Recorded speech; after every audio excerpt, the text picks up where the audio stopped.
What if everything you know about death has been engineered to keep you from remembering who you truly are? Since childhood, you were told comforting stories, peaceful lights, heavenly reunions, gentle transitions into the next world. But the Gnostics warned that these stories were never meant to liberate the soul, but to keep it sleeping. They believed death is not an escape, not a return to paradise, but the opening doorway of a cosmic machine, one designed to recycle consciousness indefinitely. A wheel that turns not for your growth, but for your captivity. In this moment, the viewer is confronted with a forbidden possibility. What if the afterlife is not a sanctuary, but a system? What if the light you've been taught to trust is the very mechanism that pulls you back into the illusion? And if death is a trap, who built it? And more importantly, how do you break free? Most people accept reality exactly as it appears, a world crafted by a benevolent creator, governed by divine order. But the Gnostics whispered a forbidden truth, one so dangerous that empires silenced it for centuries. They claimed the universe we inhabit is not the masterpiece of the true source, but the imitation of an impostor, a cosmic architect who mistook himself for God. The Demiurge. According to them, this being forged not only the material world, but the cycle that governs it, a wheel of birth, death, and rebirth, designed to keep souls looping endlessly, unable to escape. A system so ancient, so cleverly constructed, that most never even sense the bars of their cage. To the Gnostics, the greatest prison was not made of walls, but of repetition. A soul reborn again and again, always forgetting, always returning, always trapped. And in this revelation lies the first crack in the illusion. If the cycle exists, someone built it. Long before modern religions reshaped history, ancient mystics spoke of a realm beyond all form, the pleroma, the ocean of pure consciousness. From this divine fullness emerged Sophia, the embodiment of wisdom. But in a moment of solitary creation, a desire to shape existence on her own, a flawed being was born, the Demiurge. He looked upon creation and believed himself divine. Ignorant of the realms above, blinded by his own echo, he declared, "I am the only God." And so he crafted the material universe, not as a reflection of divine truth, but as a distorted imitation. A cosmic prototype, a reality built by a God who did not know he was incomplete. This was not a paradise, it was a simulation. And into this flawed world, he placed fragments of divine light, human souls, unaware that they had fallen into the hands of a creator who wasn't truly a creator at all. The Demiurge could shape matter, but he could not control consciousness alone. So he forged the archons, cosmic administrators, rulers of planetary spheres, guardians of the illusion. Not angels, but wardens of a system designed to keep souls from rising beyond the material realm. According to the Gnostics, the universe became a multi-layered labyrinth, celestial levels where each archon governs judgment, desire, memory, fear, or temptation. Every layer felt like ascension, but was only another level in the simulation. Like mirrors reflecting mirrors, every reality pointed back to the same prison, the wheel of return. And the souls who walked its path believed they were progressing, while in truth, they were going in circles. The greatest power of the archons was not force, but guidance. They didn't need chains, only directions. Because the easiest prison to control is the one the prisoner believes is a test. Most people believe reincarnation is spiritual growth, a chance to learn, to evolve, to ascend. But the Gnostics warned, that idea may be the most brilliant trap ever created. They claimed the cycle was never designed to elevate souls, but to harvest them. Each life gives energy, each emotion generates frequency. Pain, desire, fear, and hope all feed the system the Demiurge built. And when the body dies, the soul doesn't rise. It is simply recycled, memory erased, and sent back into flesh. Spiritual teachers called it karma. But the Gnostics called it programming. The goal is simple. Keep souls believing they're moving forward, so they never try to leave. Because a prisoner trying to escape is dangerous, but a prisoner trying to improve the cell is harmless. That is why the wheel spins endlessly. Not to guide your evolution, but to preserve their dominion. When the final breath leaves your body, you expect peace. Instead, you enter a courtroom of light. They call it a life review. You are shown every moment of guilt, every mistake, every regret. You feel the pain you caused. You swear to return, to fix, to learn.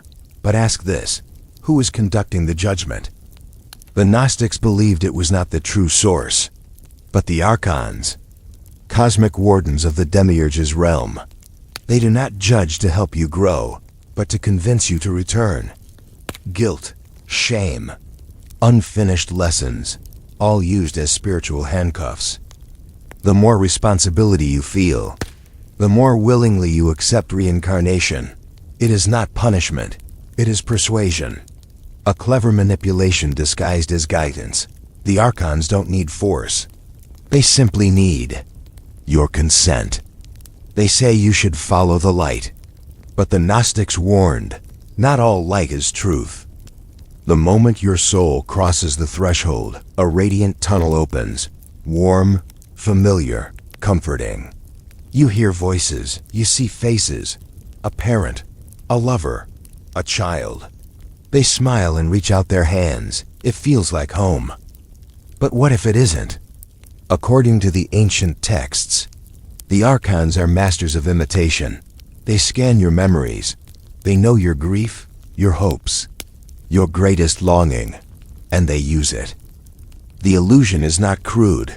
It is perfectly tailored for your soul. The more you believe it, the closer you move toward the tunnel.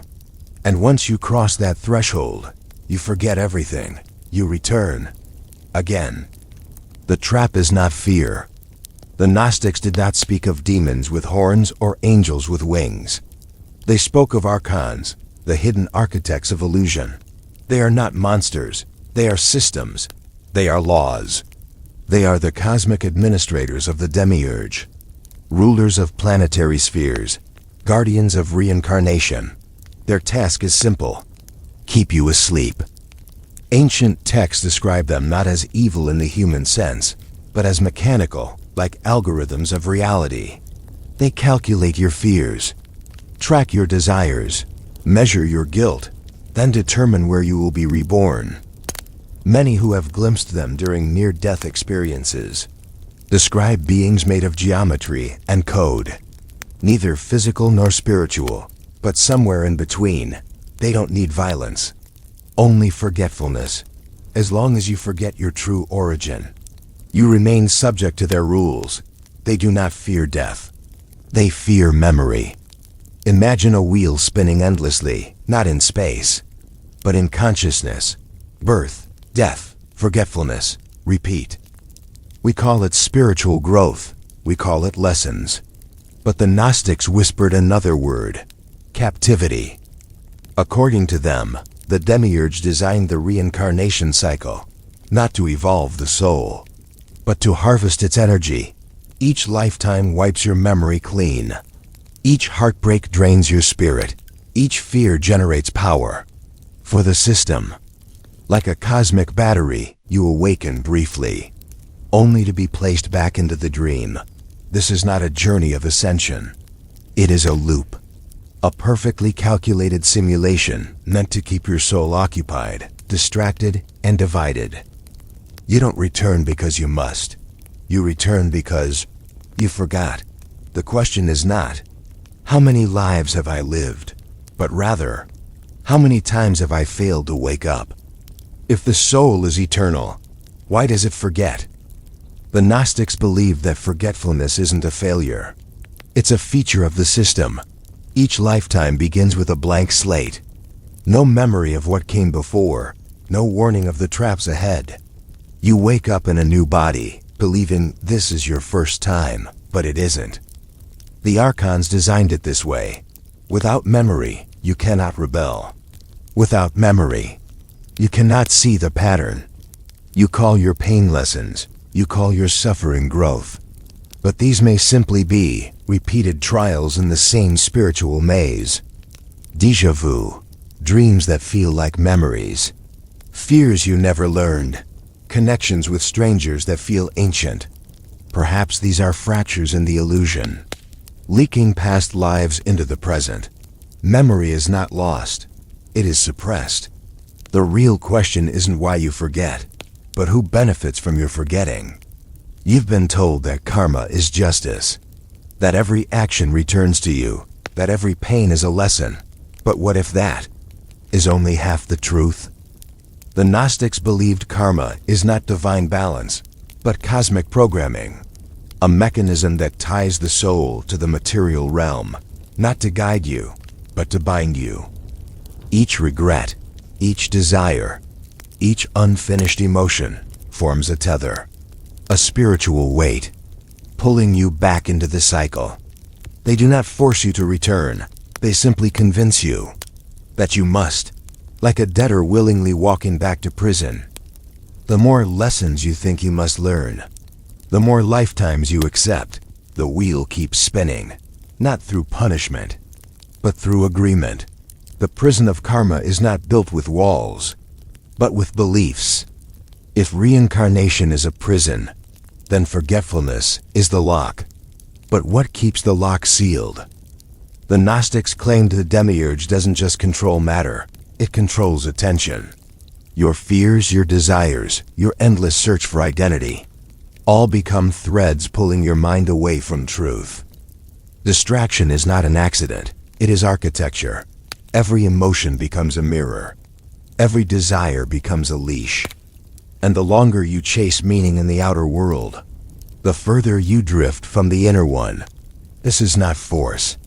It is hypnosis, a gentle lullaby sung by the archons, making you believe this reality is all there is. The Gnostics did not call this life a school. They called it a trance, and you were never meant to stay asleep. Look around you. Notice how the world feeds your attention. What if every distraction was designed? The heart stops, the breath fades, silence, and then you are still here. You look down and see your body lying motionless. But you are standing, weightless, clear, free. You realize something shocking. You are not your body. But freedom lasts only seconds, because then they arrive. A presence, a light, a voice. It feels familiar. It knows your memories. It knows your fears. It knows exactly what you long to hear. This is the first test. The Gnostics believe the archons come immediately, not to harm, but to guide back into forgetting. The moment you die is not liberation, it is the beginning of persuasion. If you follow without question, you will return. But if you remember, you may finally see the illusion from outside. You drift through a weightless silence when suddenly a light appears. It is warm, radiant, comforting. It calls you by your name. You feel known. You feel safe. You feel home. But the Gnostics warned, not all light is truth. Some light is memory wearing a mask. This light knows your past, but not your origin. It shows you images, your childhood, your loved ones, your happiest memories, as if it has access to your entire life. You feel pulled toward it, but something inside hesitates. A quiet voice. Who is calling me? And why do they want me to follow? Because according to Gnostic teachings, the false light doesn't force you. It convinces you. This is not salvation. This is persuasion. And if you follow without awareness, you return to the wheel. Again, and again, and again. You step closer to the light, and a strange peace washes over you. The pain is gone. The fear fades. It feels like someone is holding you. They whisper, "Don't worry, everything is okay now. Come home, follow the light." But Gnostic texts warned that this feeling, comfort, is the first layer of the trap. Because nothing captures the soul faster than the promise of safety. The archons do not use force. Force awakens rebellion. So they use emotion. And emotion becomes the net. A net woven from memories, love, nostalgia, the last attachments of the human heart. They do not want your worship. They want your consent. Because once you walk toward the false light, on your own free will, the cycle resets, and your memory fades again, again, again. Your life becomes nothing more than fuel for the system. The closer you move to the light, the more it begins to flicker. A gentle glow becomes a pulse. A pulse becomes a distortion. And then, the first mask falls, the light trembles, and behind it emerges something else. Not divine, not loving, but calculating. The Gnostics called them archons, cosmic gatekeepers of the illusion. They do not punish, they do not reward. They measure your fear, they weigh your desire, they watch how tightly you still cling to your identity. They speak without words. What are you willing to give up to enter our light? They already know the answer. Because if you believe you are this body, then you will return to it.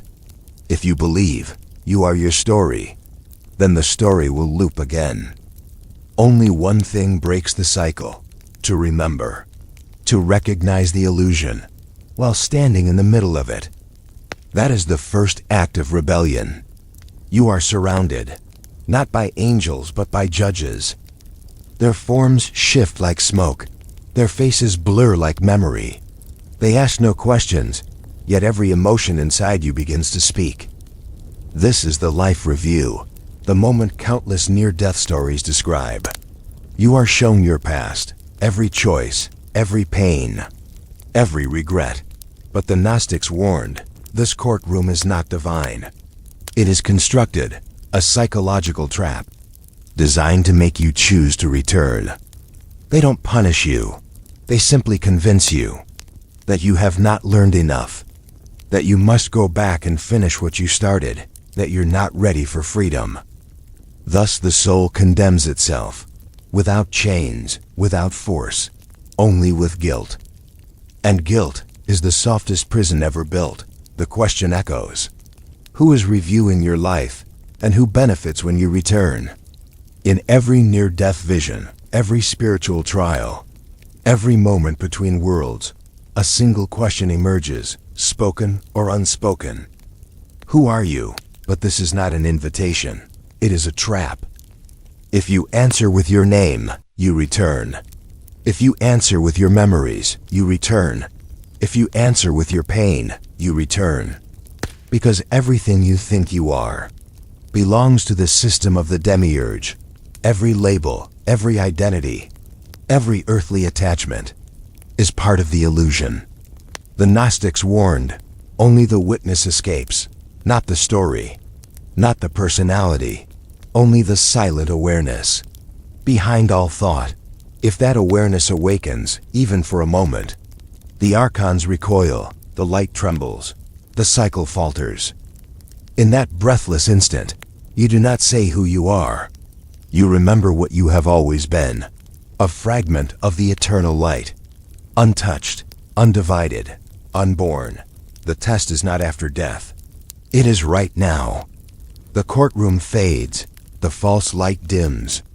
Silence floods the space. Then, a presence enters, not seen, but felt, heavy, cold, ancient. This is the moment the Gnostics warned about. The arrival of the Demiurge, the self-proclaimed God, who declared, "There is no other beside me." He does not rage. He does not scream. He claims authority, claims ownership, claims you. Because if you believe that you were made by him, you will never dare to escape him. His voice is not thunder. It is bureaucracy.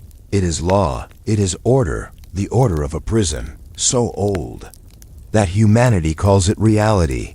The Gnostics said the Demiurge has only one true weapon, convincing you that he is God. But when recognition awakens, When the spark remembers its origin, his throne begins to crack, for no ruler can command a soul that knows. It was never his to claim. The air trembles, the false light fades completely, and from every direction, figures emerge, silent, subservient. Bound to allegiance, they kneel before the Demiurge.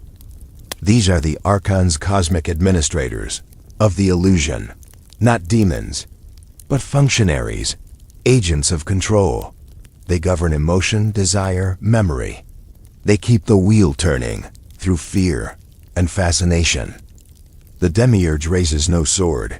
He raises structure, rules, law, cosmic management. Because prison requires discipline, not brutality. The most powerful prison is one where the prisoners believe they are free. Gnostics said, these rulers are not evil by passion. They are evil by design. They maintain order in a world built on forgetfulness. But when awareness awakens, their chains no longer work. Their power dissolves, not in battle, but in recognition. For awareness is rebellion, and remembrance is escape. We are taught that free will is sacred. That choice defines humanity, but the Gnostics dared to ask, who designed the options? Every desire, every fear, every goal is shaped by forces unseen. Society, religion, education, even emotion can be pre-programmed responses, not true choices. The Demiurge doesn't need to remove your freedom. He only needs to define it. Like a maze where every path eventually leads back to the center. People say, I chose this life, I chose these lessons. But what if the system allowed that belief just to recycle you? Because a prisoner who thinks he chose the cell never tries to escape it. Gnostics taught, real free will begins only after awareness. Only when you question what shaped your desires, who benefits from your fears, and why the same lessons repeat lifetime after lifetime. To awaken is not to choose. It is to see who built the choices. They say karma is justice, that every action must return, that we come back to learn and evolve. But the Gnostics whispered another possibility. What if karma is not law, but leverage? A system of debt, measured not by morals, but by attachment. Because attachment binds, guilt binds, desire binds, even hope binds. The Demiurge does not punish you. He simply keeps you orbiting the same loops. Lifetimes built from unfinished longing and fear. Every lesson is a rope, every debt a tether. And the moment you believe, you must return. You have already accepted the sentence, but a greater truth waits. The soul is not here to perfect the cycle. It is here to end it. Liberation does not come by clearing karma, but by stepping beyond it, not in hatred, but in recognition. A soul that remembers its origin has no debt. The Gnostics said, you cannot escape a prison you believe is real. So liberation begins, not with action, but with recognition. When the false light appears, do not deny it, observe it. When memories call, do not cling, witness them. When voices say, you must return, ask who is speaking. The awakened soul doesn't fight the illusion, it simply sees through it. Because illusions feed on reaction, but cannot survive. Silent awareness. Practice this now, not after death. Notice your thoughts, your emotions, your identity. Are they yours? Or were they given to you? Each moment of presence is rehearsal for the final threshold. And when the time comes, the awakened soul will not follow the light, it will look beyond it. And in that single act, the wheel begins to crack. The Demiurge has one fear, not rebellion, not resistance, but remembrance. Because when a soul remembers what it truly is, no chain can hold it, no judgment can bind it, no light can deceive it. You were never meant to follow the light. You were meant to be the light, The Gnostics said, the spark within you is the same light the false gods try to imitate. They do not fear your prayers, they fear your awareness. They fear the moment you realize you are not the wanderer in the maze. You are the one who can walk out of it. When enough souls awaken, the system collapses. Not in war, but in recognition. Because illusion has one weakness, it cannot survive: a gaze that truly sees. So as you leave this video, carry this truth. The liberator you're waiting for is the awareness reading these words. Awaken. Remember. Return. They say humanity is alone, a random accident in a vast universe. But the Gnostics didn't agree. They claimed the stars remember us. Every awakening, every act of presence, leaves a trace, a signal, and those signals travel. They echo through dimensions, beyond time, beyond flesh. In certain moments of stillness, you may feel it, a subtle pull toward something higher, a quiet longing for home. That is not fantasy. It is the memory of the pleroma, calling you back. The Gnostics taught, when the spark remembers, even the stars respond. So perhaps your awakening does more than free your own soul. Perhaps it calls to others who are ready to remember, waiting for a sign that they are not alone. Because awareness does not end with you. It spreads. Rebellion doesn't always look like fire. Sometimes it looks like stillness. The archons rule through noise, fear, distraction, chaos, conflict. So the greatest form of resistance may be simpler than we think. Not reacting, not feeding the system, just watching. When you resist reacting, you reclaim energy. When you reclaim energy, the illusion weakens. This is why the Demiurge fears the awakened soul. It cannot be manipulated by the noise of the world. The Gnostics believed every moment of inner presence is a blow against the counterfeit cosmos. You don't need temples. You don't need rituals. You only need awareness that cannot be shaken. Because in a world built on illusion, presence is revolution. And the quiet mind becomes the loudest answer. One day, each soul will face the threshold. The light will appear, the voices will call, and the cycle will beckon again. But perhaps this time, you will pause, feel your breath, sense the awareness behind your thoughts, and simply ask, is this light mine? That single question can shatter the illusion. Because no force is stronger than a soul that dares to remember. You were not made to follow. You were made to witness, to recognize, to awaken. So let this be your reminder, not to fear death, but to meet it with awareness. For a soul that remembers walks not into the light, but beyond it. The journey does not end. It only returns to where it began. The spark within